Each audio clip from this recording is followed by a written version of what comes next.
So for selection sort, we start off with a marker at one end to show what step we're on. The marker organizes which is separated or organized and which is not from the rest of the cards. So you have 6, 4, 8, 2, 3, 1, 7, and 5. So we're going to start off by looking at our first card, which is a 6. We're going to then start to compare the 6 to every other card in the pile. So 6 to 4, 6 is greater. 4 to 8, 4 is still the smallest. 4 to 2, 2 is now the smallest.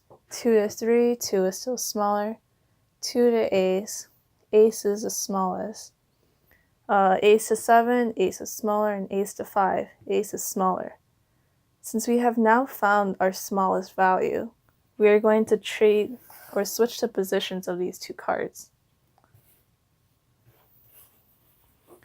We're then going to advance our marker by 1 to show that we have now organized the ace. So the goal is to organize the list from least to greatest. So you're taking these cards from the left and trying to trade them with the cards of the smallest value. So now you have a 4 and you have to compare these to the rest of the cards. So if you compare 4 to 8, 4 is smaller. 4 to 2, 2 is the smallest. 2 to 3, 2 is smaller, and 2 is smaller than everything else, as we can see here. So this means that the 2 and 4 are going to trade positions. And then we're going to advance our marker to show that we have now completed the ace and 2. All right. So we're now going to try to find the third smallest value. So if you compare 8 to 4, 4 is smaller. 4 to 3, 3 is smaller. And you can see here 3 is smaller than everything else. So we will now trade the positions of these two and advance our marker. So here we have 4. We can compare 4 to 8. 4 is smaller. 4 to 6, 4 is smaller. 4 to 7, 4 is smaller, and 4 to 5, 4 is still the smallest. This means we don't have to trade or move any positions, so we will just advance our marker. We can now compare 8 to everything else again. So 8 to 6, 6 is smaller. 6 to 7, 6 is still smaller. 6 to 5, 5 is the smallest. So that means we're going to trade these two positions. And now I could compare everything else. You can compare to 6. Oh, wait, no. Forgot to move the marker. But you can compare 6 to 7, 6 to 8. But you'll see that like everything else, we do have the smallest values or smaller values in the correct position. And so we now have an organized list.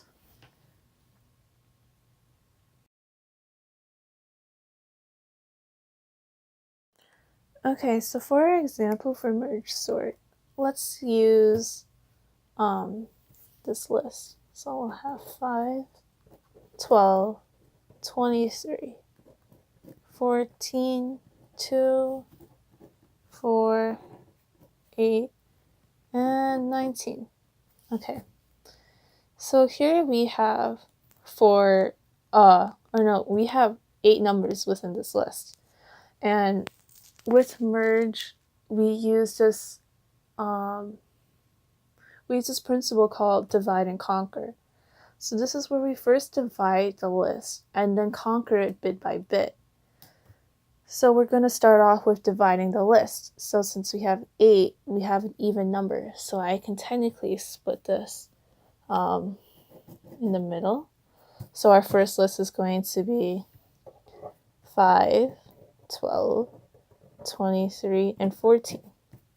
This is our first list. Our second list is going to consist of 2, 4, 8, and 19. So within these lists that we've made, we're going to continue to divide them until each number is at their individual piece. So we're going to continue to divide these. So these two, we're going to divide them into 2's. So now we're going to have groups of 5 and 12, 23 and 14, 2 and 4, and 8 and 19. Now we're going to split these off in their individuals. So we have 5, 12, 23, 14, 2, 4, 8, and 19. Alright, so now that we've had them in their individual components, we're going to start to merge them together. So these two combined, 5 and 12, 23, 14, 2, 4, and 8, and 19. So what's in 5 and 12? We know 5 is smaller than 12, so that goes before. And 23 and 14, 14 is smaller. So 14, 23. 2 and 4, 2 is smaller than 4, and 8 is smaller than 19.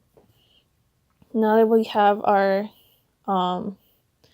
smaller groups, we're going to merge them back into our 2 larger groups that we had in the beginning. Except this time when we merge them, they're going to be organized. So we can compare 5 and 14. 5 is smaller than 14, therefore 5 is the first value. That follows. So we can combine 12 and 14. 12 is smaller, so 12 is the next. That means these two must be our next 2 for the set. Now same thing here, 2 is smaller than 8, 4 is also smaller than 8. So 8 and 19 have to follow. We now have our 2 main groups again, our 2 main sets. So we're going to work on combining these together. So 2 compared to 5, 2 is smaller. 4 compared to 5, 4 is smaller. Then it's 5, 8, 14, 19, and 23. So this is how we use merge, sort, and divide and conquer.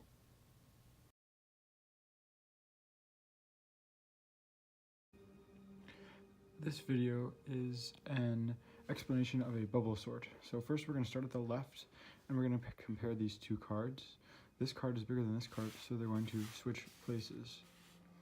Again, we're going to continue comparing cards. This one is larger than this one, so they switch places. This one, again, is larger than that one, so they switch, and so on, all the way through the deck, or the cards we have here, until this card is in place. Then we're just gonna keep going from left to right, again and again and again. So these 2 are in the right position, these 2 need to switch, these 2 switch, these 2 switch, these 2 switch, and so on.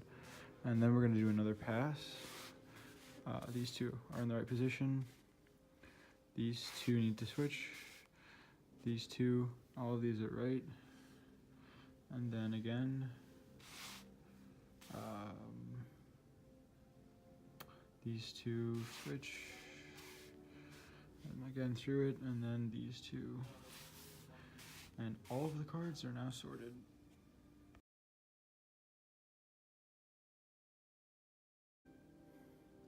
And now I'm going to explain the insertion sort. So over here we have this little divider, and we're just going to move it along, creating 2 lists. The one on the left of the divider is sorted, and the one on the right is unsorted. So we're going to advance it 1 position, and it's just by itself, so that card is sorted. We're going to advance it again, and these 2 happen to be in the right order, so that's sorted. We advance it again, and still they happen to be in the right order. Once more. Now we have this ordered list and this unordered list. We're going to continue advancing this. Again, this one we have to now place here. And we're going to then place this one here and advance this again. And now we're left with our last card over here that's going to be placed here.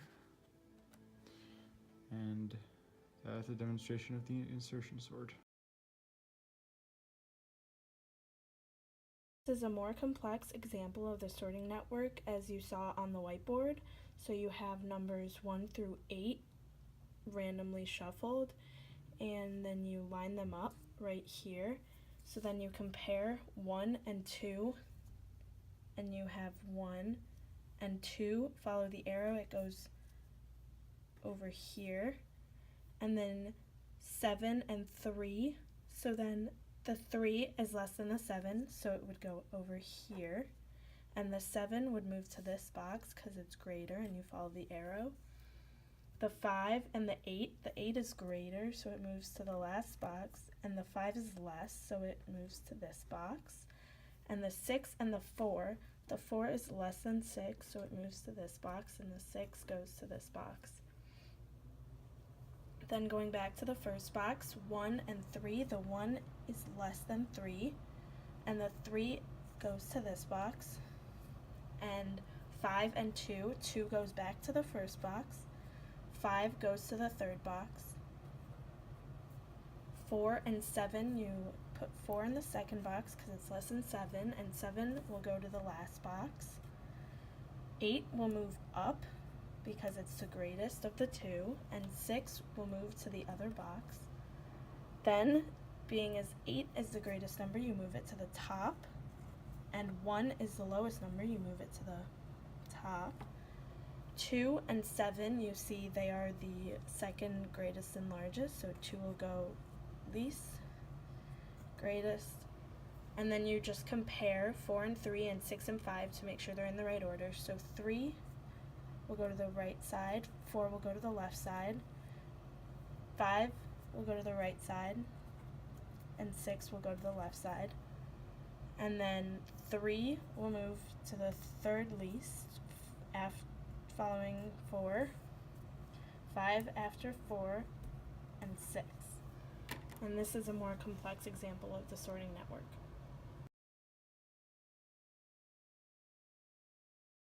So first in quicksort, you have to find the pivot, which will be 3. Then you go through the list, and the smaller cards go on this side, and the larger cards go on this side. Starting with 10, it's larger. 5 is larger.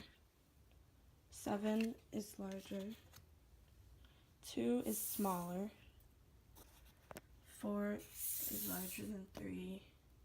8 is larger, and 6. Then you see that 2 is the only one smaller, so that's the first card. 3 will be the second card. And now you take these cards and choose a new pivot, which will be 7. So 10 is larger than 7, 5 is less than 7, 4 is less than 7, 8 is larger than 7, and 6 is less. Going for the cards on the smaller side, pick the pivot. 5 is larger than 4, and 6 is larger than 4. So that will be next. And then 5 is less than 6, so those two cards are next. Then on the larger side of the pivot, you see that 10 is greater than 7 and 8 is greater than 7. So that will be the next card. And then comparing 10 and 8, 8 is less than 10. So those are the last two cards.